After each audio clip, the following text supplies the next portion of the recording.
going on, guys? We've got this 93 Dodge and Earl.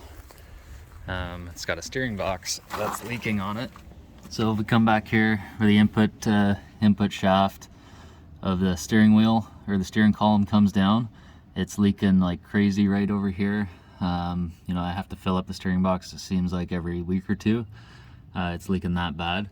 So it drips out of here and then it comes down and then kind of drips off of this point onto the ground, and also gets the Pitman arm kind of all wet there. So what I'm going to do is I've got a Reseal Kit. I'm going to take the steering box off the truck, rebuild it entirely with all new seals, and then we'll throw it back on the truck, and hopefully it doesn't leak anymore. I'll just give you an example here of what the current play in the Pitman arm, or sorry, in the sector shaft looks like. Due to the heavy engines in these trucks and the position for the four-wheel drive for the steering box, it's pretty common that the bottoms of these steering boxes where the sector shaft comes out kind of wobbles within the casting itself. You can't really do much to fix that aside from maybe getting a steering box that has a bearing that's in here that's been machined to fit the wear of the casting. So what I'm going to do is I'm just going to rebuild it. I've got a new bearing for the sector shaft, and we'll just use that. There's really not much play existing to begin with, but I'll show you what it looks like now.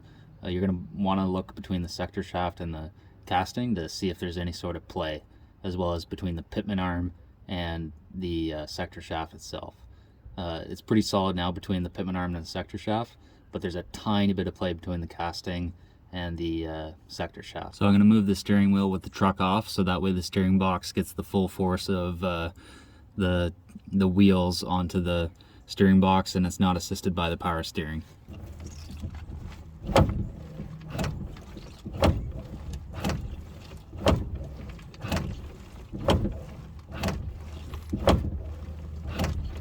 Alright, I just reviewed that footage, and if you saw the up and down movement in the sector shaft, that's actually curable with the adjustment not on the top of the sector shaft, on the top of the steering gear itself. You can actually tighten up that play up and down, which I'll do after I rebuild the steering box there and put it back on the truck, and that'll eliminate the up and down movement. It didn't look like there was much movement side to side, which is nice to see, and so we'll go ahead and start taking the steering box off the truck. All right, other places to look for play while you're down here looking at the steering box. The shaft itself, this is an aftermarket shaft that someone put in here. You're going to want to check the play all the way from the column up to the rag joint.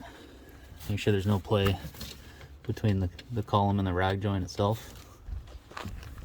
And then down here at the universal joint, there's actually a bit of play between the universal joint, it seems, between here and the universal joint right here. And then there might be a tiny bit of play between it and the steering box itself. I'll have to take a look at that once it's off. But not good to see with an aftermarket shaft. Check for play between here and the sector shaft, and then any of your steering components itself. All right, I'm going to take my 12-point socket first and loosen the rag joint for the steering column. Alright, so I loosened a couple of these set nuts here and then pushed it down onto the input shaft as far as I could. And now I'm going to pull this off the rag joint.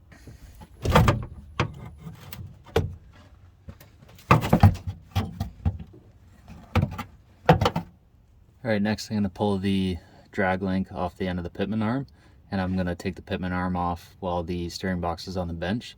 So I'm going to take the cotter pin off and then loosen the castle nut. Alright, I didn't have the right size wrench here, it's over an inch, so I'm just using this crescent wrench to break it loose, and then I'll go grab the right socket before I assemble. Alright, I couldn't hammer the drag link off the Pitman arm, so I'm using this puller now as part of my Pitman puller kit.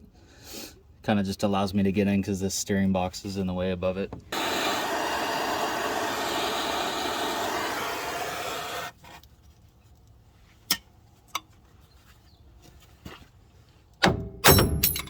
Got it. All right, I got to break these two lines loose now.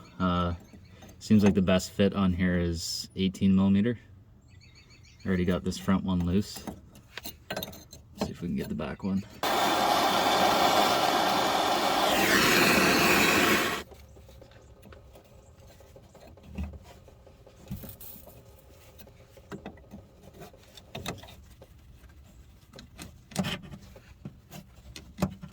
Alright, so now in order to remove the steering box from the frame, the steering box is connected to this bracket, and then this bracket is connected to the frame.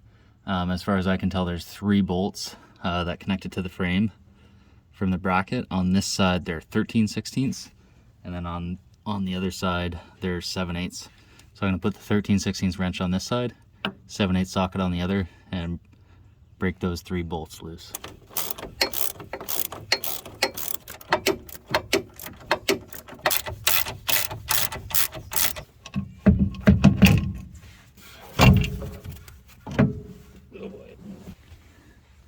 What's that guy?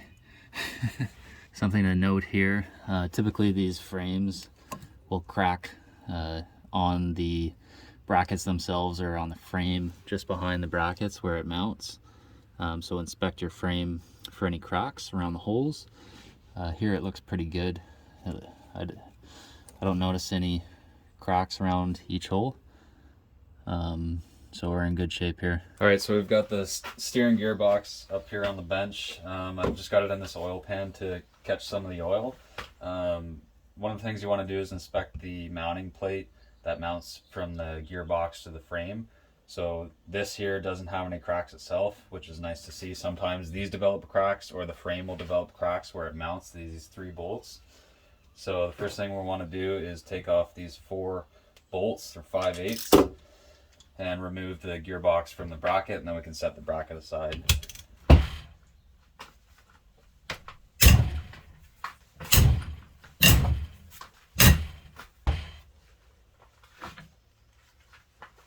Alright, so next I'm going to try and pull the Pitman Arm off. The socket size for this is 1 5/16, and I've got a 3/4 inch adapter because this is 3/4 inch drive down to 1/2 inch. Or I could use my 3/4 inch breaker bar. Let's try that. I don't have the luxury of air tools or electric power tools right now. Alright, I just got a drain pan under there because the fluid's kind of leaking out. This nut actually isn't too crazy tight, which is nice, but I know the Pitman Arm itself is going to be a pain in the butt to get off. Alright, so I know this Pitman's going to be a pain in the butt to take off, so I've got a propane torch here. I'm going to start heating up the Pitman around the shaft itself with a propane torch, and then once I've got it heated up, I'll beat it with a hammer while tightening my Pitman puller here, and then hopefully she pops loose. A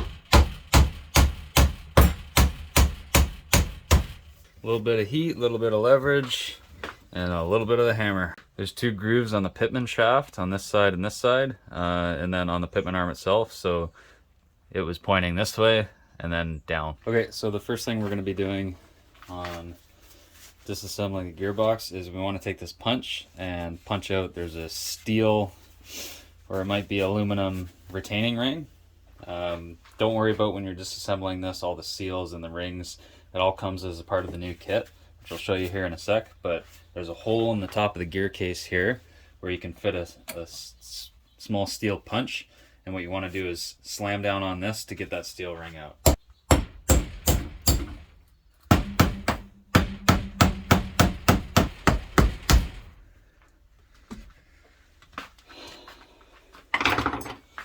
There we go. That was a pain. Okay, so now we want to rotate the stub shaft, or the input shaft, slowly counterclockwise until this plug pushes itself out. There we go, it's starting to go.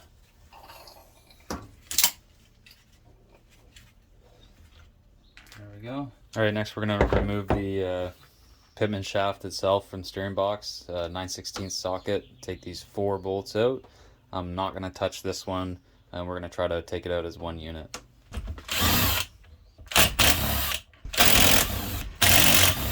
Alright, so I had to rotate the input stub, so this moved back because there's teeth if you look down in here. So as I rotate the input stub shaft, those teeth will move, which won't allow me to take it out of the housing. So you need to line up the input stub with this hole so those teeth can come out of the housing.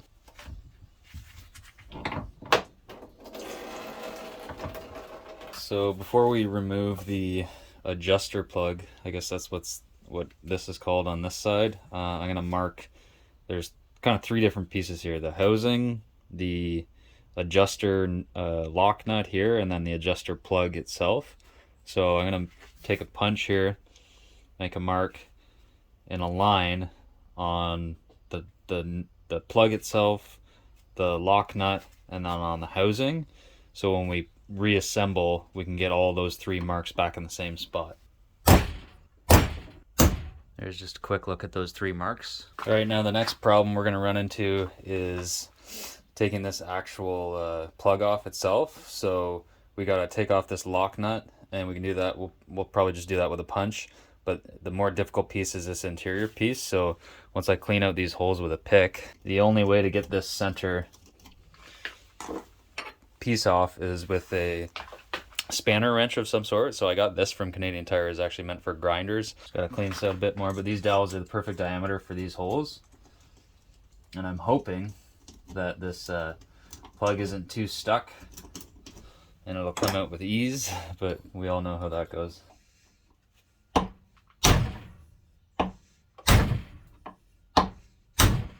Alright, so it looks like the plug's coming with the retaining nut itself, so I guess we'll have to get those apart at some point. Okay, and before we take this off completely, there's a snap ring right here.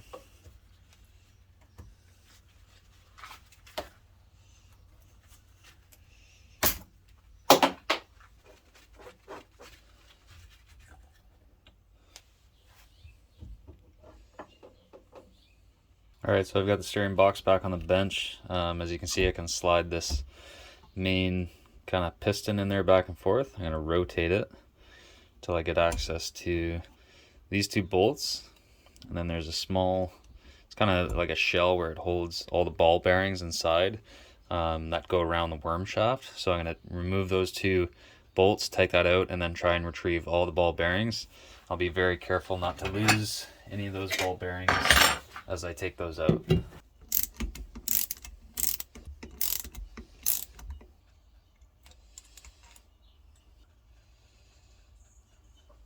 Couple ball bearings in there. Count them as they come out. Some of these steering boxes can actually have different colored ball bearings, so we'll take a look once they're all out and see. They'll be alternating the different colors as you take them out. I'm just rotating the input shaft of the worm gear to make those bearings, the ball bearings, start to appear through these holes. Alright, and I just rotated the end of the worm gear out. Careful, as some ball bearings that are remaining might come in there or come out of there. And just note on the end of here, there's a couple of washers and thrust washers. So just take them out in the same position, or put them back on, I guess, in the same position they come out. There's a couple here. It looks like a thin washer, and then some sort of thrust bearing that has some like needle nose bearings on there, it looks like. And then there's another washer. And we'll just grab the rest of the ball bearings with a magnet. Okay, that looks like it's all the bearings, so I'll count the bearings and let you know how many there are. Alright, I counted 21 bearings, but I think there still might be some stuck in there, so I'm going to pull this completely out now. There we go. We'll take a look inside. And there's one more bearing down in there, so that'll be 22 in this one. Alright, I'm just going to pull the end plug off of this piece here, just to make sure I've got all those ball bearings. Just put it in the vise with some towel around it, not to damage it.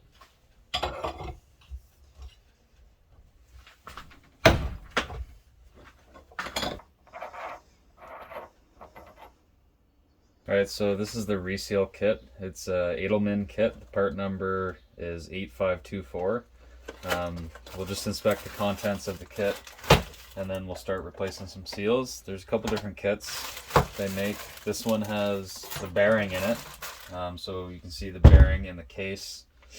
Some of the times when people rebuild these, they don't replace the bearing, but I figure we're in here, so we might as well replace that bearing, as well as all the seals. All right, now continuing with the disassembly of the case, I'm going to take this bearing out. So I've got a 1.565 inch bearing driver.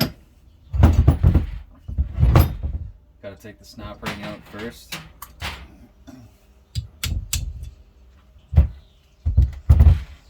Okay, now that snap ring's out of there, we'll take our driver.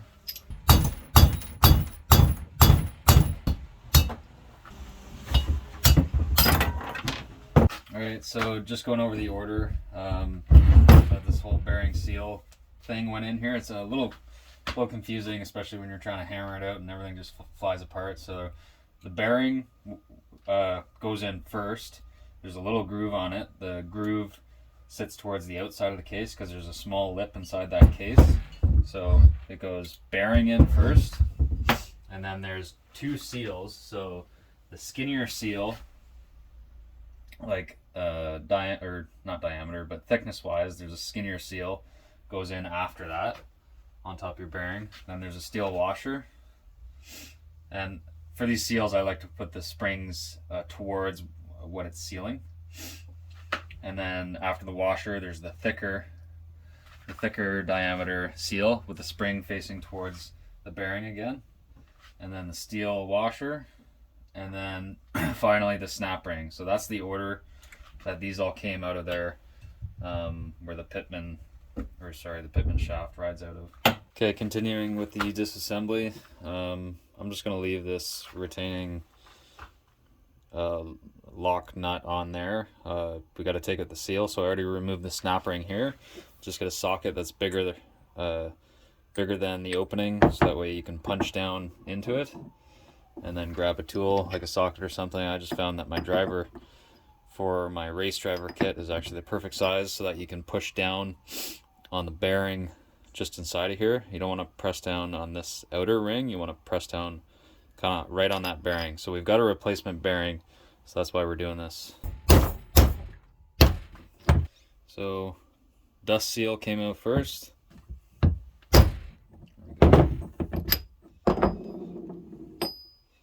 And then there's a seal with the spring facing towards the bearing, and then the bearing.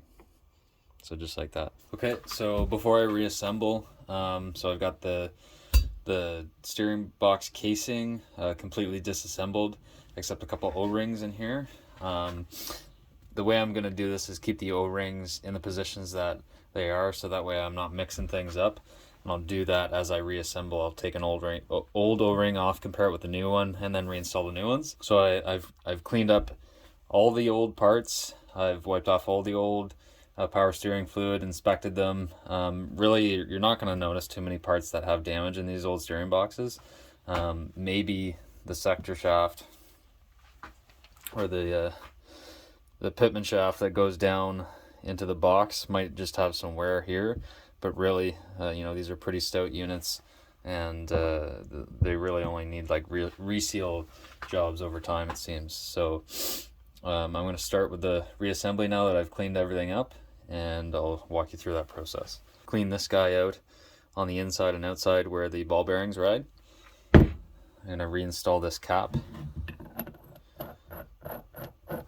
Okay, so I just snugged up that cap and the vise, obviously not too tight. Got an O-ring pick. So on these there's Teflon seals on the outside, and then followed by an O-ring beneath them. So we'll take our O-ring pick, get the old Teflon seals out. There we go.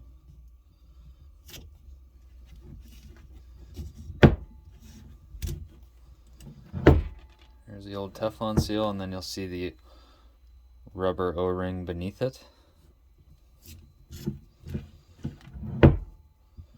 So we'll grab our new seals. There's only one large Teflon O-ring like that, and then one rubber O-ring like that. So what we want to do is lubricate all the new seals in power steering fluid as we reassemble. Try not to stretch these O-rings as you install them.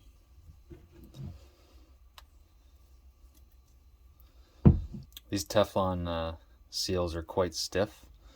You might have difficulty installing them into the case as you install them in this piece back into the case. Try not to stretch it too much. There we go. Alright, I'm going to go ahead and install the new bearing into the case. Just a note, the old bearing and the new bearing are a little bit different. You can see here, the old bearing has a cage in there where their needle bearings ride, and then the new one is just nothing but needle bearings.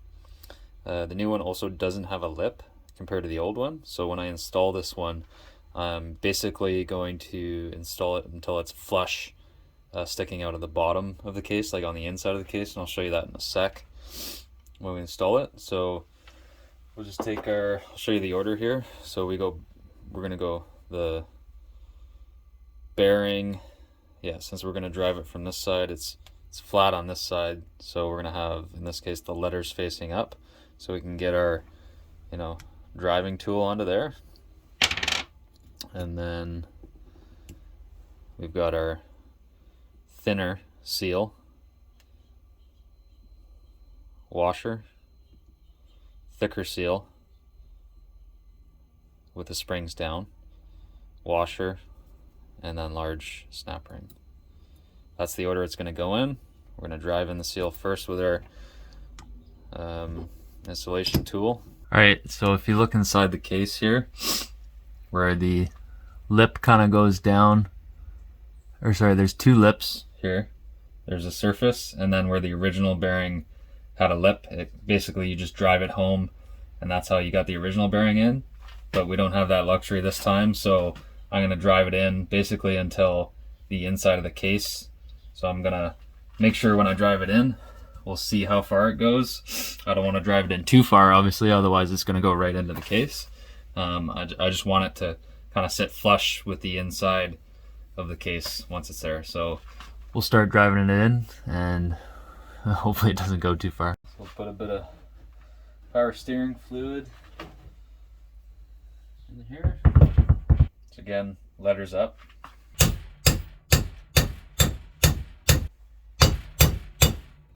Alright, so we're going to go ahead and install these seals and these washers now. Just because I've had bad experiences with these springs on seals popping out while driving them in, it's not a bad idea to take a little bit of wheel bearing grease and kind of shove it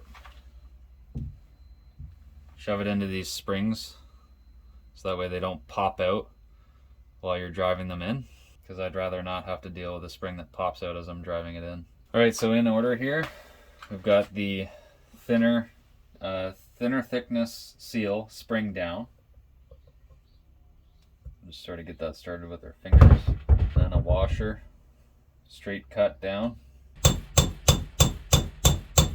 I'm basically going just until I'm touching the bearing there a little bit.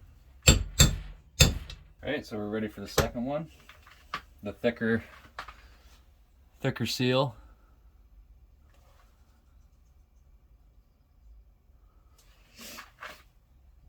Throw that guy in there, and then our washer.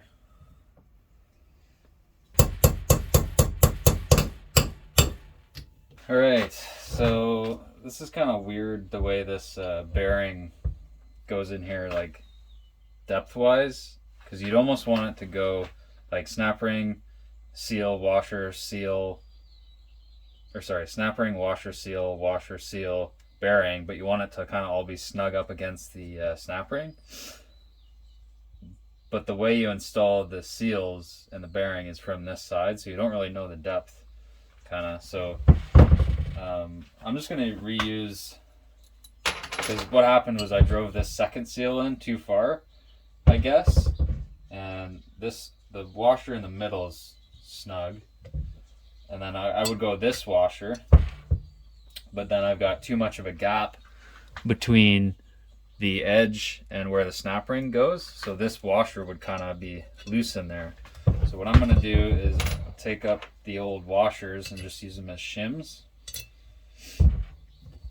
and then just put my new washer in there, and then we'll get my new snap ring in there, and then it'll close up that gap at least. So I could try and drive it from the backside, but I don't want to risk damaging those seals driving them from the other end. So I'm just going to take this now with my snap ring pliers and install that snap ring, and we'll see how tight that washer clearance is. So she fits pretty snug in there. Those washers aren't really moving around, so that's good. Really all that matters, I guess, is that Pitman shaft is sealing as it goes through those seals. We don't want anything to move around, so I think that'll accomplish that job.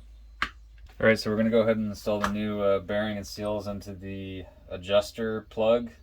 So you want to take your new seal letters up, because it's got the thicker end, or the more flat end on this side when you drive it in. So we're going to lube that up, and then we go with our dots up, spring down on this seal after that, and then you go your dust seal after that, kind of just like that, and then your snap ring on top of all that, just like this. So bearing, seal, dust seal, snap ring. Lube everything up. All right, inside this piece there's actually a lip, so you're not going to be able to go too far with that bearing. We'll just drive it until it seats out on that lip. She's fully installed there. We'll get our seal in, spring down.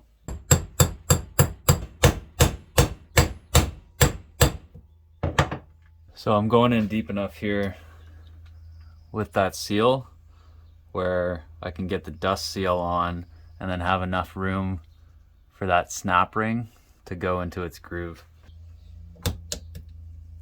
Got the snap ring, dust seal, the seal, and then the new bearing in. Okay, now that we've got that new bearing in there, we're going to take the old O-ring out, put the new O-ring in, find our matching O-ring, some fluid on it.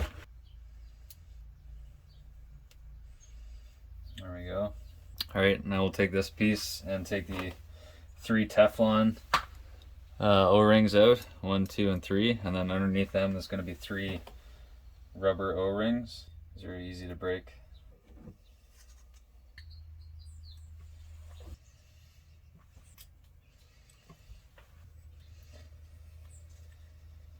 Okay, and we'll find our 3 replacement O-rings, lube them up with new power steering fluid.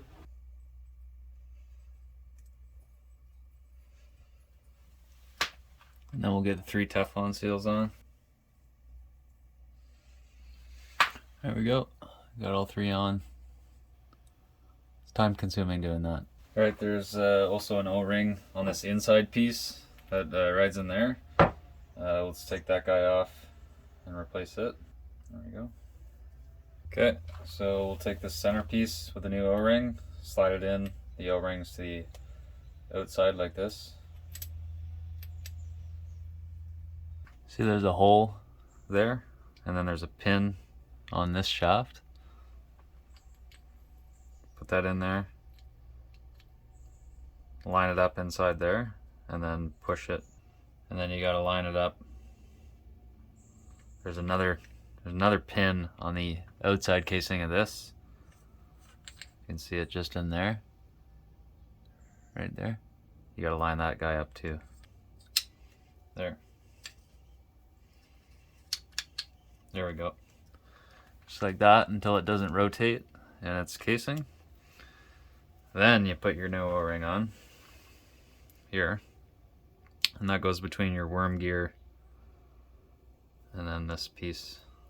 Okay, now we'll test fit the worm gear onto this piece. Should fit pretty snug in there with the pin riding just like that.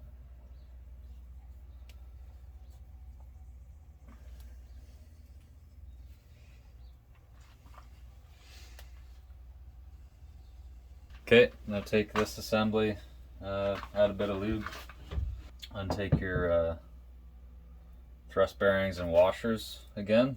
So it goes washer, thrust bearing, washer, and we'll put it back on like that. And then we'll take this assembly, with the new O-ring and bearing, and put it carefully onto the new shaft. There we go. Now we're ready to reassemble into the case here. So I'm going to add a bit of power steering fluid into here, and then kind of just around this piece here.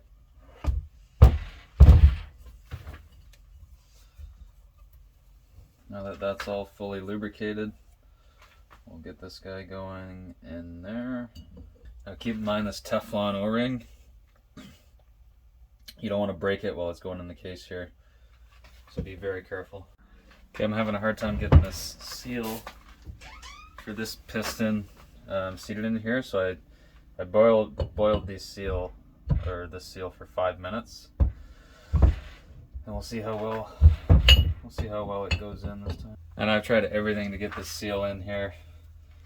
Really struggling, so I've got it upright and we're just pushing on it. I've been trying to use these picks to like seat the Teflon O-ring a bit more.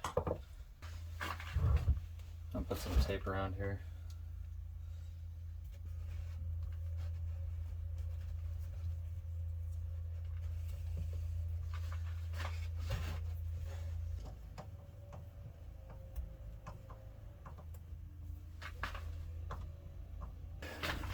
All right, we'll leave that for like 5 minutes and come back. We'll see how our hose clamp and tape trick worked.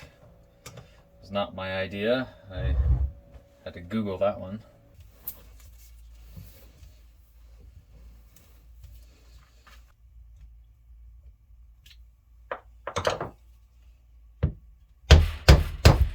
Yeah.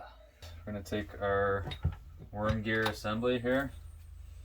Make sure that's seated right with the washers and the thrust bearing, and we've already lubricated this. We're going to run that in. Okay. Alright, so I'm going to center it over the hole for the Pitman shaft and then rotate it so that way I have the openings for the ball bearings. So what I'm going to be doing here is taking my ball bearings. Now as you can see, kind of hard to tell in the video, but there is a slight difference between, there's some lighter kind of chrome looking ones and then a little bit more gray looking ones. I'm going to start with these chrome looking ones and then alternate between the chrome and the gray as I put these ball bearings in there. And then I should have 6 balls left, which are going to be going into these last. So we'll put in all the balls. There's 22 balls. So I should end up with 6 at the end as I do this process. Okay, so I'm going to alternate between the lighter chrome and the gray balls as they go in. I'm going to put them in the top right hole and push them in through the worm gear and put in enough ball bearings until there's probably about 6 left. And those remaining 6 are going to go in this channel, which I'll put in last. So I'm going to start with the silver ball, or the chrome ball. Get my fat fingers in there. There's one, you can see it in there. And then we'll just keep pushing them in. There's the gray. We want to try and push it up and kind of down into the worm gear. So when you're pushing them in, you're kind of just imagining it go the corkscrew towards this end. Get the next chrome one.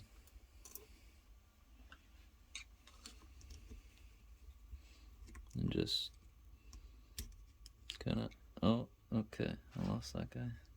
So if you mess up too like this, just kind of rotate the end of the worm gear a bit and then push it down in, because you want them all to go that way. Need something better to poke this with, probably a little chisel, flat end chisel, kind of like this maybe. There we go. Okay, get the gray guy. Just kind of push them in a little bit as you go. Silver. So mind you, I'm still centered on the Pitman shaft as I'm putting these balls in there. So we'll go silver. gray. There we go. I'm starting to see one down on the bottom left. Okay, so now that I have all but 6 balls remaining, I'm going to put a bit of wheel bearing grease into here and here. Whoop. Just to hold the remaining ball bearings in this little thingy, whatever it's called. So I had gray on this side, and silver was the first one I put in. So it'd be popping on this side, so I want to put it in like that. So I'll go ahead and throw this guy in there. Then we can go ahead and put the strap back on.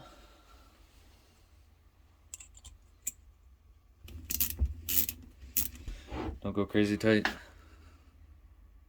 Now I'm going to replace the gasket on the top of the sector shaft. So it looks like the boss of the gasket is facing towards the lid.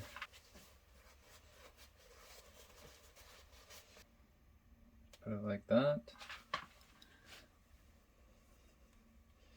Flip it over. Put those tabs up.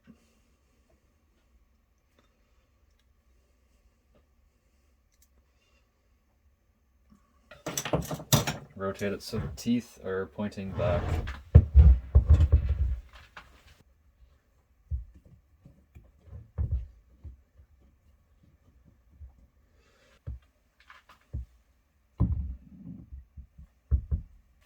There we go.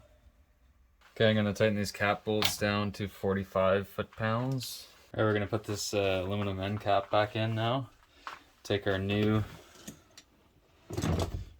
O-ring, lubricate it. Take our aluminum cap and clean it up a bit. Throw that guy in. Alright, so I had to get this cap seated so you can see that groove the entire way around. I kind of just used my screwdriver to pry that cap in against the outer lip, and then it finally seated, the O-ring seated into that groove. Now I can take my new aluminum ring here and get her started.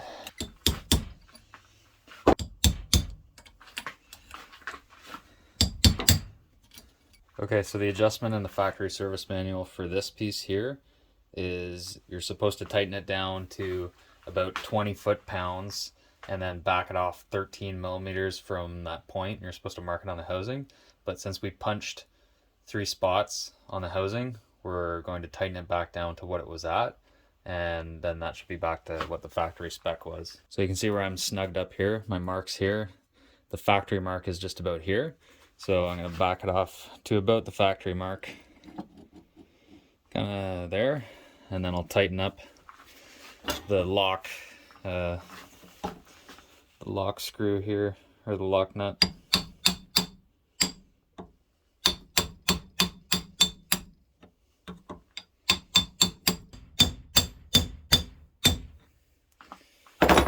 Alright, we've got all 3 dots lined up now. Alright, so this adjustment down here is known as the worm bearing preload adjustment, and then the adjustment up here, according to the factory service manual, is known as the over center adjustment.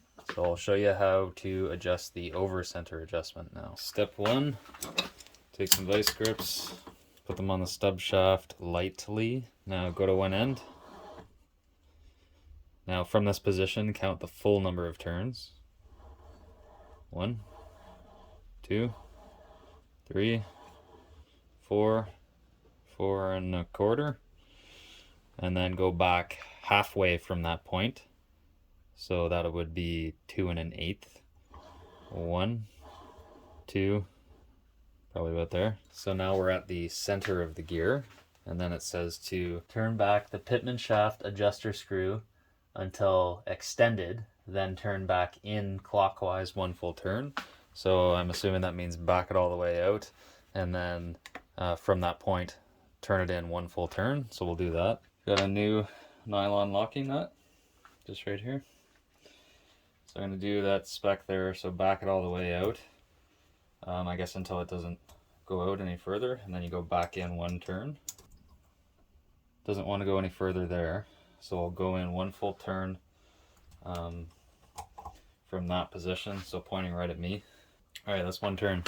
Alright, so the way it says to adjust this in the factory service manual, you actually need a very fine inch-pound torque wrench. I've just got this one, and it only goes down to 20 inch-pounds, but that's still not low enough. It'd be better, I guess, if you had one of those manual inch-pound torque wrenches, but I guess the way you adjust this, according to the factory service manual, is so those 3 teeth that were inside on this shaft, as you adjust the screw in, those teeth will get closer to the center core here, and as you tighten that, it'll kind of walk between the highest point of that gear. So as I move this back and forth, you can see if I tighten this up a bit, it'll get tight towards the center of that gear and then loosen off. So, you know, it's loose down here, but then tight towards the center of those teeth, and then loose, loose. So tight, loose, tight, and then loose. So I don't want it to be too tight towards the center, so I'll loosen it off. Still a bit tight in the center. Go back a bit more. And right there, it's not tight in the center. So according to the factory service manual, it says get your reading, so you're in the center with your stub shaft, go 45 to each side, 45 degrees, and then get your inch-pound torque reading, and then from that point you adjust your nut so you get 6 to 10 more inch-pounds of torque required to turn it from the center point. So what I'm doing now is I've taken my torque wrench, I've taken my vice grips and the 3/8 drive wrench, and then I'll put it on here, and I could tighten this up. Here, let me just get, so this is that's about the center there. You know, that's 20 inch pounds. Alright, so I'm kind of confusing myself here, but we'll back this off all the way, kind of like it says in the factory service manual. Back it off all the way. I know this is the center because it's tight when I move it back and forth from that point. Okay, so here it's half a turn, and that's one full turn. So from this point, my torque wrench, that's the problem, is my torque wrench doesn't go down, you know, that low. So really that's like, I'd imagine that's like 5 inch-pounds or something, not even. So realistically, I want it to be less than my lowest reading on this torque wrench, which is 20 inch-pounds. So as long as this doesn't click when I have it in the final adjustment, then I know I'm good. So I'll just tighten this down a bit until we start to get some resistance.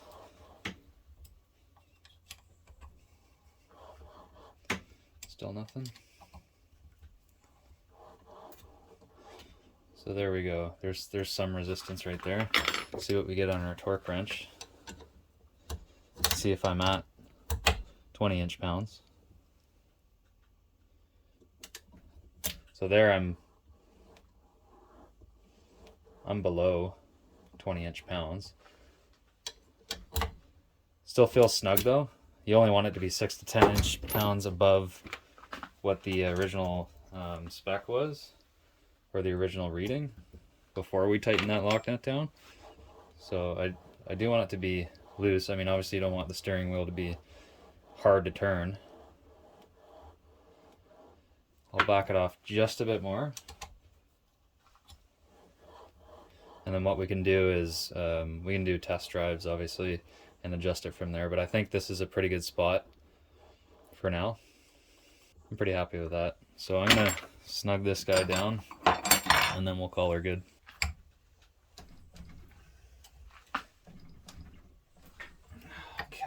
Alright, and so that's it. We've fully rebuilt our steering box here, or at least resealed it.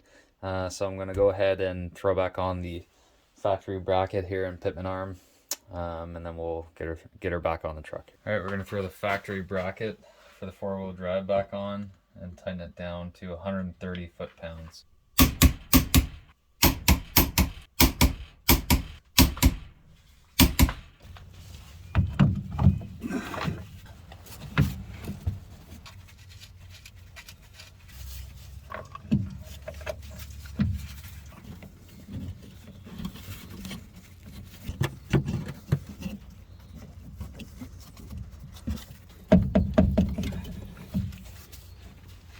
Okay, the bracket to the frame gets tightened to 165 foot-pounds.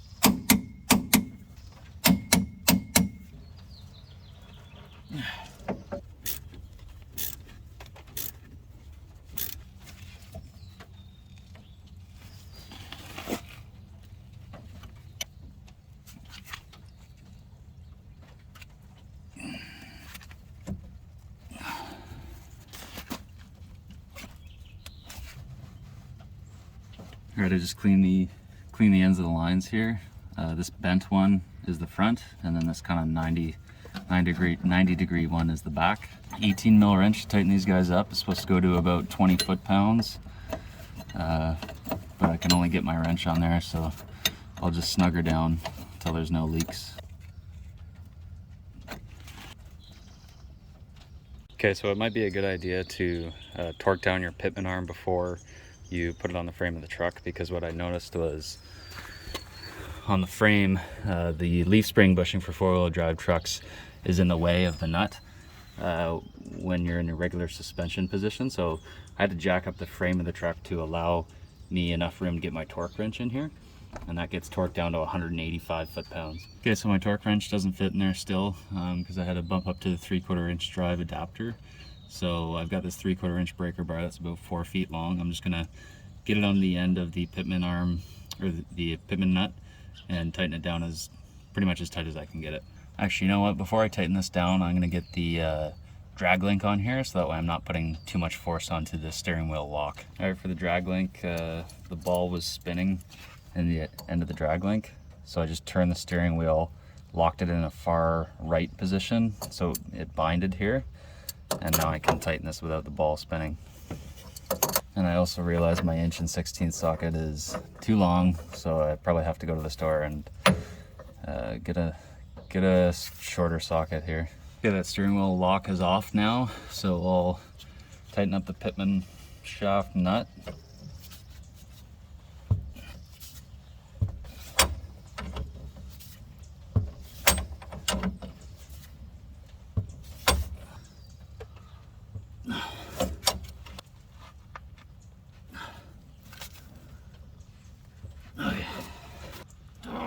Okay.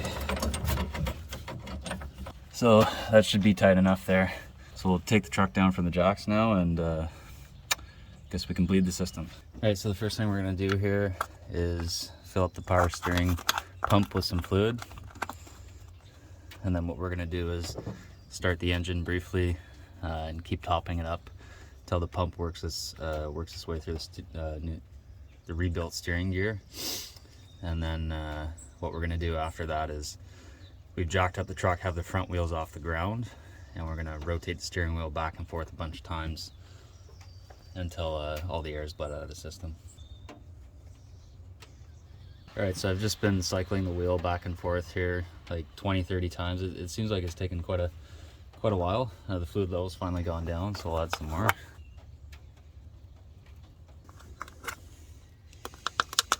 I'll just keep cycling the wheels here and we'll see how the fluid goes.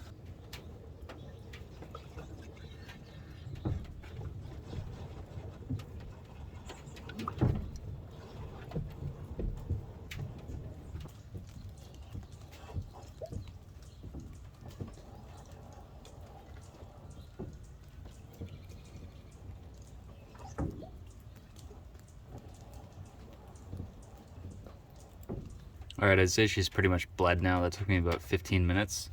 Just note here, the fluid in there is kind of milky and kind of foamy, and you actually see it still bubbling. So I'm gonna let that sit. I'm gonna go get the right socket for my drag link, and then we'll come back, bleed it again, and we'll see what she looks like then. I think the foaminess there is causing that milky color because I put in pretty much all brand new fluid there. Boy, I am just not having any luck with this.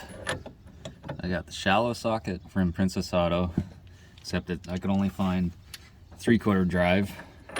The socket fits on, but universal is a no-go.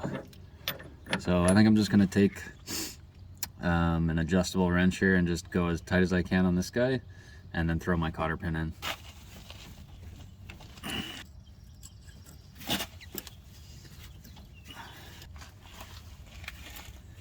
Okay, now the moment of truth. Does my power steering work? Nice. Nice light feel. I can do that with one finger. Truck is on the ground right now. So I'll put the camera underneath where the Pitman arm is there, and we'll see if you can see any play on the camera.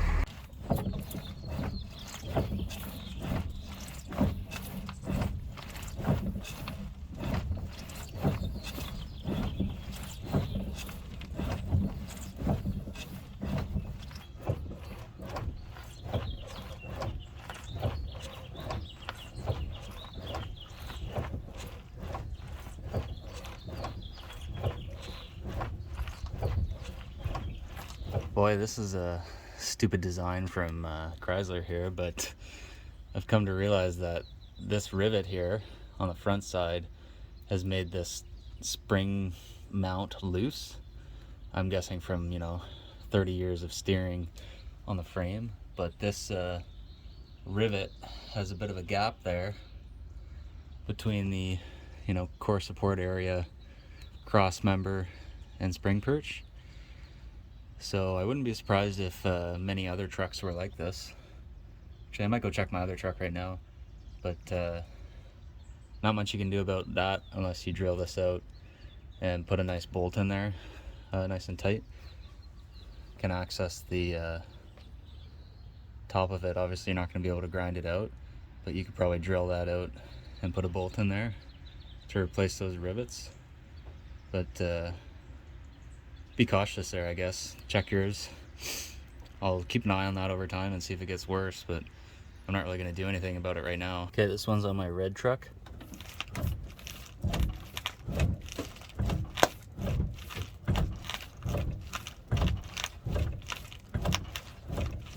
Alright, so I don't really know what to think after doing both of these now.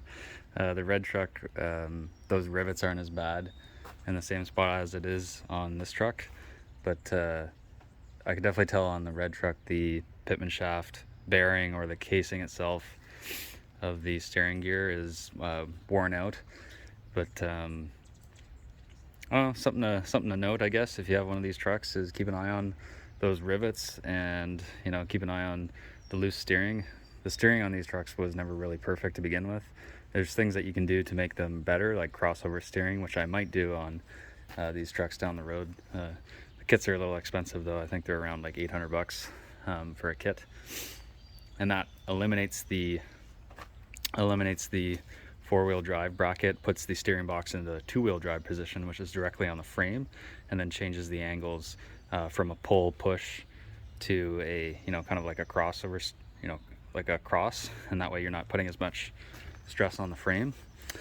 One thing that I could do to this truck that I haven't done is put a steering box stabilizer on it. I made another video of the one that I installed on the red truck. It basically goes between the cross member of the frame and the just in behind the steering gear, and that reinforces the steering gearbox a little bit. Obviously it's never going to be perfect unless you have the whole truck apart and you design some solution to just really beef up that whole front end there, which down the road I might do one day, but that's for another day. This will get me by for now, and like I said, I'll keep an eye on the steering, make sure it doesn't get any worse.